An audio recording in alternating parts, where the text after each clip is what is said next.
National Guardsmen equipped with nightsticks, tear gas, and other anti-riot weapons still stand on duty around the high school. And they'll be here once again tomorrow. The question is, will they let the Negro children enter? In 1957, Little Rock, Arkansas became the battleground for one of the most notorious school desegregation fights in America. At its center stood one woman, Daisy Bates.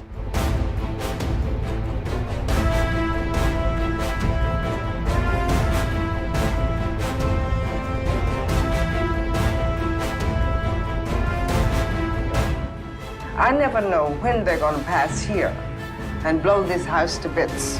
We still got flooding telephone calls, the hate mail. But nevertheless, I feel if I'm going to live in this town and live with myself, I must oppose hatred and prejudice in any way that I can.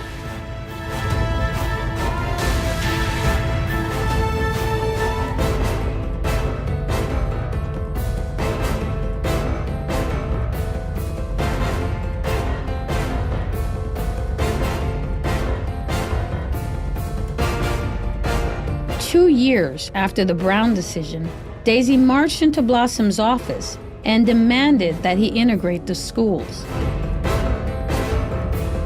Blossom refused. So the NAACP sued the school board. Even in the courthouse, Daisy had to deal with discrimination. Jefferson Thomas would become one of only 17 black students that Virgil Blossom found eligible to attend Central High. Their numbers eventually dropped, and they became known as the Little Rock Nine. The next night, the radio announced that Governor Forbes was going to go on the air with a very important announcement. Units of the National Guard have been and are now being mobilized with the mission to maintain or restore the peace and good order of this community. I think what's mostly wrong with the Negro community in Little Rock is that I was doing something that they couldn't, and I was not a native of Little Rock.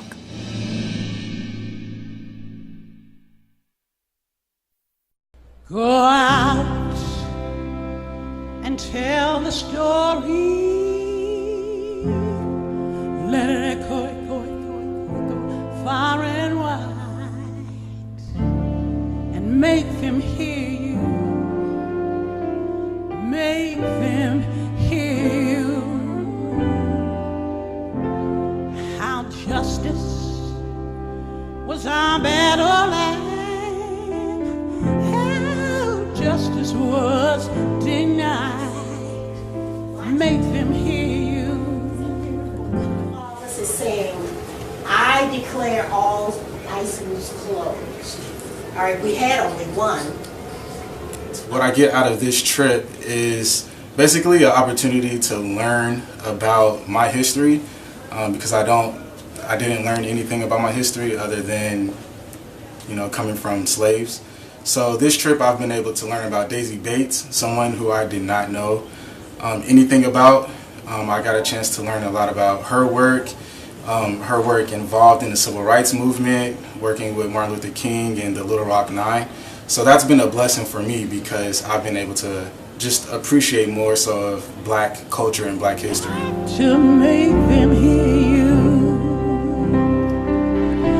Your son can be a servant or the power of the pen. Teach each child. My father and my aunt and all my family's from Little Rock, Arkansas, and I've heard about the Arkansas Nine all while I was growing up, and it is like walking through history to come to this house and this museum, and it is such a treasure to walk in our past so that we know what our ancestors, what our elders have fought so hard for our future. And I think we have to teach our youngsters, our kids, and our youth this strength that we come from so that we know where we're going. And we have to continue the fight because it's not over. You got to make them hear you.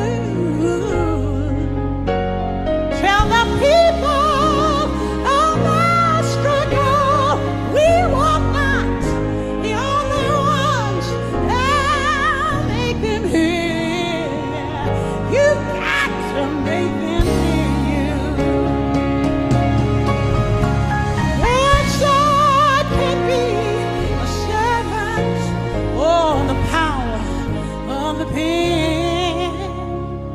Teach each child to raise his voice, and then, my friends,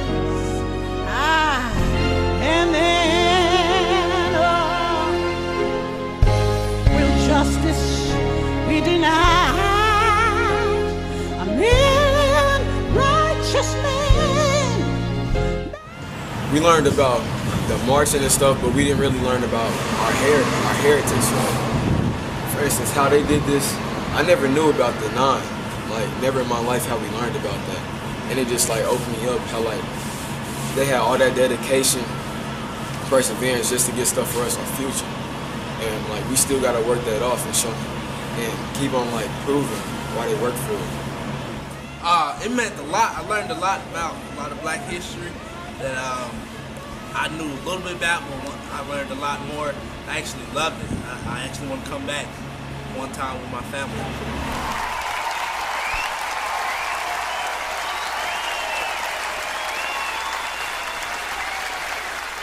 Thank you. Good night. Thank you.